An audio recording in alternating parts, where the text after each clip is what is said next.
Hey y'all, it's Jen. I'm going to be doing a flip through on this little journal that I made. This journal is already sold. And I just want to say, I know it may seem odd that I am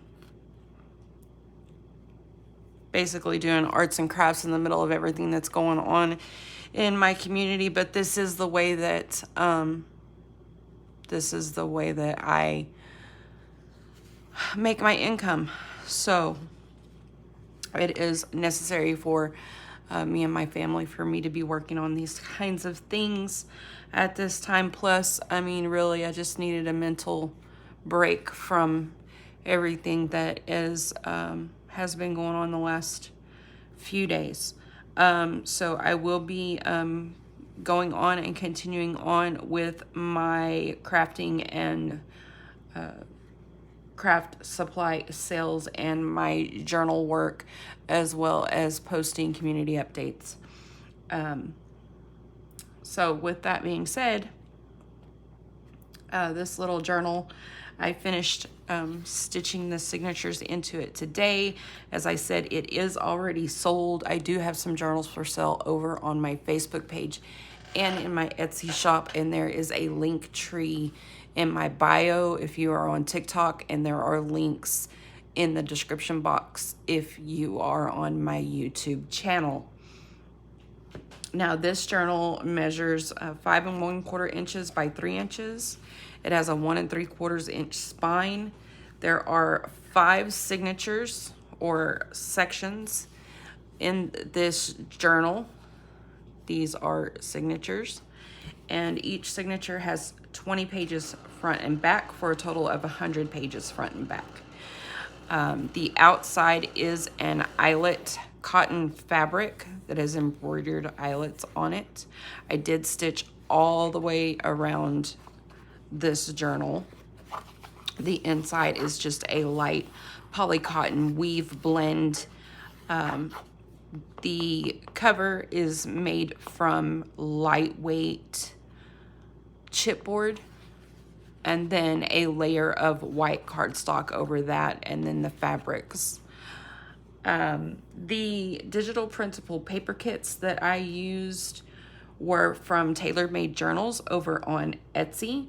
I used her Tattered Lace kit, and I also used her Shades of White Set 2 kit that is over there on her shop, and I have that information linked below as well. And they're really pretty. The last lace journal that I posted, I made with the same papers. These are just different pieces of those kits from the other journal. So they do have lots of vintage and antique looking images on them. I also combined it with my coffee dyed papers.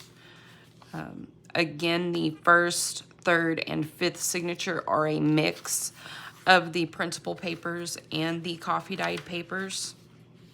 And then the second and fourth signatures are only coffee dyed papers. So there are 2 sections that are just my coffee dyed papers.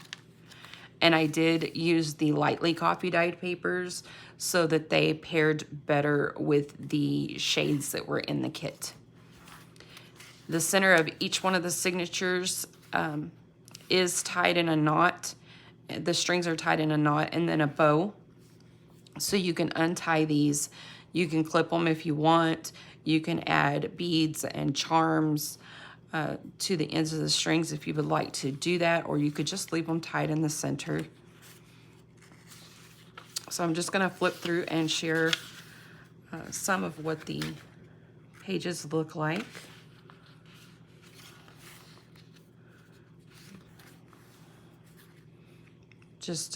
These are just so pretty.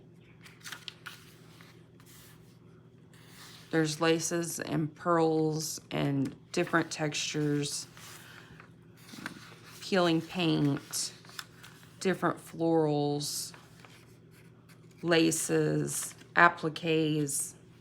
I have a mosquito. Oh, the mosquitoes are terrible. This is all coffee dyed paper in this section.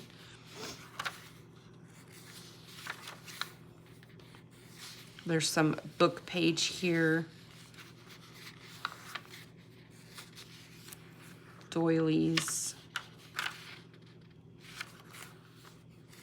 They're just really pretty papers.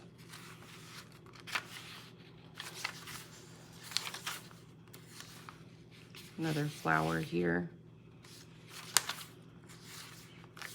This section is all coffee dyed paper.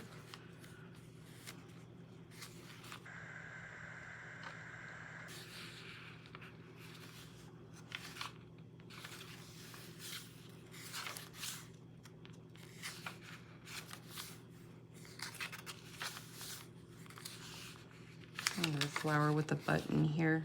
Another flower here. Some ribbon. Some vintage label here.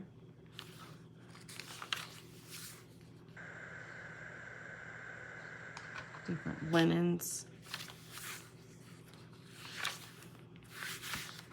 Okay, and that is it for this journal share.